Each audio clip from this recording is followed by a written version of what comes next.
इस वीडियो में हम लोग देखेंगे कि नरेशन किसे कहते हैं, नरेशन के कितने प्रकार होते हैं, नरेशन के एक एक पार्ट की भी डिफिनेशन को कवर किया जाएगा और नरेशन बेसिक से लेकर के एडवांस तक बोर्ड के एग्जामिनेशन से लेकर के ऑल कॉम्पिटिटिव एग्जाम के लिए भी जितनी भी जरूरत होती है उस सबको भी हम लोग इस वीडियो में कवर करेंगे। ये वीडियो पार्ट वाइज रहेगा और हर एक पार्ट में बेसिक से लेकर के एडवांस लेवल तक का बने रहिए, अंत तक नरेशन हम लोग बनाने के लिए सीखेंगे। शुरू कर डिफिनेशन के साथ सीखेंगे और एक एक पॉइंट क्लियर करते हुए चला जाएगा। तो आइए समय न गवाते हुए हम इंट्रोडक्शन आज का वीडियो जानना चाहते हैं। तो सबसे पहले अगर बात किया जाए कि नरेशन किसे कहते हैं, क्योंकि उसके बिना तो यहाँ पर आपको डिफिनेशन देखने को मिल जाएगी कि नरेशन का जो शाब्दिक अर्थ होता है ना वो कथन होता है, कथन स्टेटमेंट। नरेशन का जो शाब्दिक अर्थ होता है वो स्टेटमेंट होता है अर्थात कथन। और इस शब्द का निर्माण की अगर बात की जाए तो इस शब्द का निर्माण नैरेट नामक शब्द से हुआ है। नैरेट नामक शब्द से इसका निर्माण हुआ है और जो नैरेट का अर्थ अगर बात किया जाए तो नैरेट का शाब्दिक अर्थ होता है टू से मीन्स होता है कहना।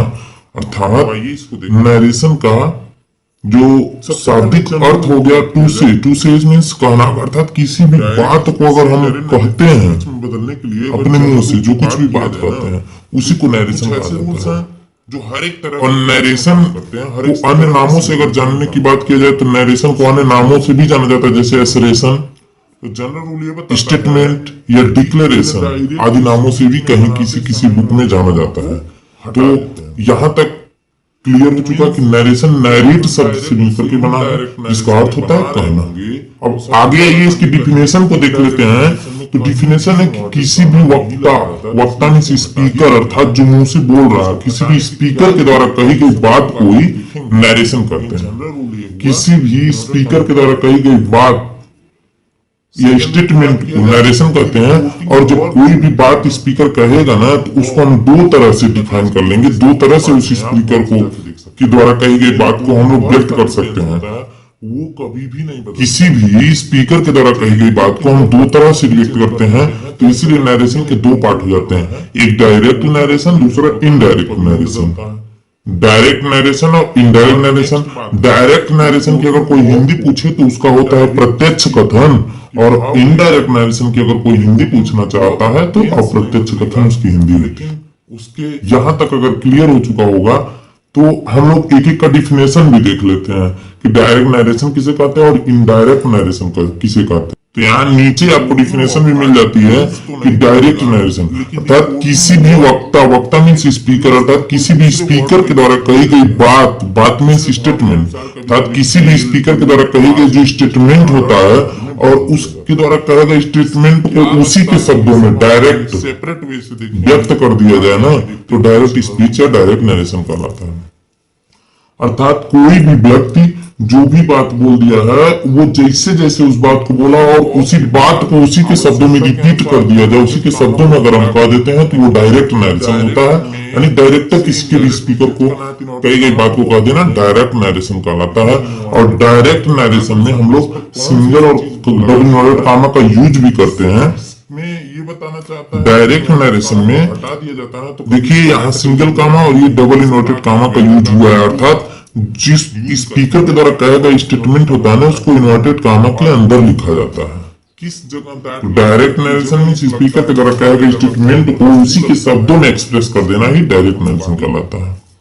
आइए इनडायरेक्ट नरेशन की भी डिफिनेशन देख लेते हैं। तो इनडायरेक्ट नरेशन यानी कि किसी भी वक्ता में स्पीकर किसी भी स्पीकर के द्वारा कही गई बात को उसी के शब्दों में न कहकर बल्कि अपने शब्दों में कह देना। अर्थात किसी भी स्पीकर के द्वारा कही गई बात को अगर हम उसके शब्दों में न कहना चाह रहे हैं बल्कि अपना थोड़ा सा मिर्च मसाला इधर लगा करके बोल दे, अपने शब्दों में बोल देना, तो वही इनडायरेक्ट नरेशन कहलाता है। बदलने से पहले हमको सबसे पहले ये और इनडायरेक्ट नरेशन इनडायरेक्ट स्पीच वही कहलाता है। स्पीकर के द्वारा कहे गए स्टेटमेंट को सिर्फ उसी के शब्दों में व्यक्त किया गया तो वो डायरेक्ट हुआ, और अगर अपने शब्दों में एक्सप्रेस कर दिए तो इनडायरेक्ट नरेशन होता है। देखिए इसका एग्जाम्पल भी है कि Ram said that he was very busy on that day. यहाँ देखिए कि इनडायरेक्ट नरेशन में न तो सिंगल कामा का यूज हुआ है, न तो डबल इनवर्टेड कामा का यूज हुआ है, यानी कि इनडायरेक्ट नरेशन में सिंगल और डबल इनवर्टेड कामा को हटा दिया जाता है। ऐसे सेंटेंस है जो यहाँ तक अगर आपको क्लियर हुआ तो नीचे है कि डायरेक्ट नरेशन के दो भाग भी होते हैं।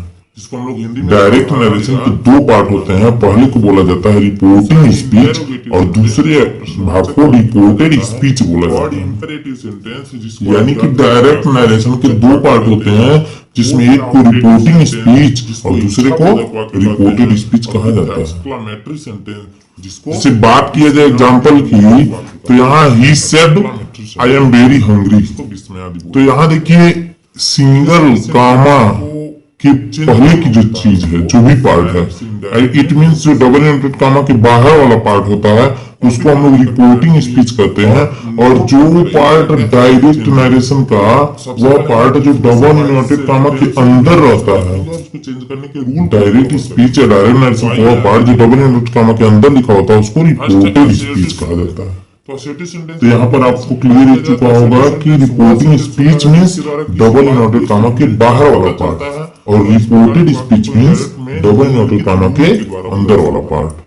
ये भी क्लियर है, तो आगे ये देखते हैं। बदलने के लिए यहाँ देखिए मैं आपसे बात किया था कि पूरी डिफिनेशन के साथ देखा जाएगा, तो आइए रिपोर्टिंग स्पीच और रिपोर्टेड स्पीच की डिफिनेशन भी देख लेते हैं। तो रिपोर्टिंग स्पीच मीन्स कि डायरेक्ट स्पीच का वह भाग जो इन्वर्टेड कामा के बाहर रहता है, अर्थात डायरेक्ट स्पीच का वह पार्ट जो इन्वर्टेड कामा के बाहर होता है ना, उसे रिपोर्टिंग स्पीच कहते हैं। को वैसे ही रहने देना, उसी को रिपोर्टिंग स्पीच कहते हैं। और रिपोर्टिंग स्पीच बीच में जो भी वर्ब प्रयोग की जाएगी ना, उसी को रिपोर्टिंग वर्ब कहा जाता है।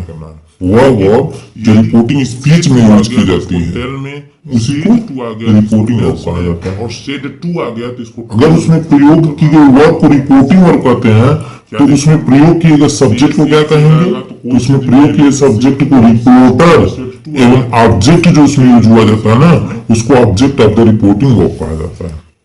इट मीन्स रिपोर्टिंग वर्ब वो होता है जो डबल इनवर्टेड कामा के बाहर का भाग होता है, बताया गया रूल के और उसमें जो यूज किया गया वर्ब होता है उसको रिपोर्टिंग वर्ब कहते हैं, और उसके सब्जेक्ट को रिपोर्टर एवं उसके ऑब्जेक्ट को object of the reporting verb कहा जाता है। Single comma, it means single comma और Is that double clear? Comma से मुलाकात होगी। Yes.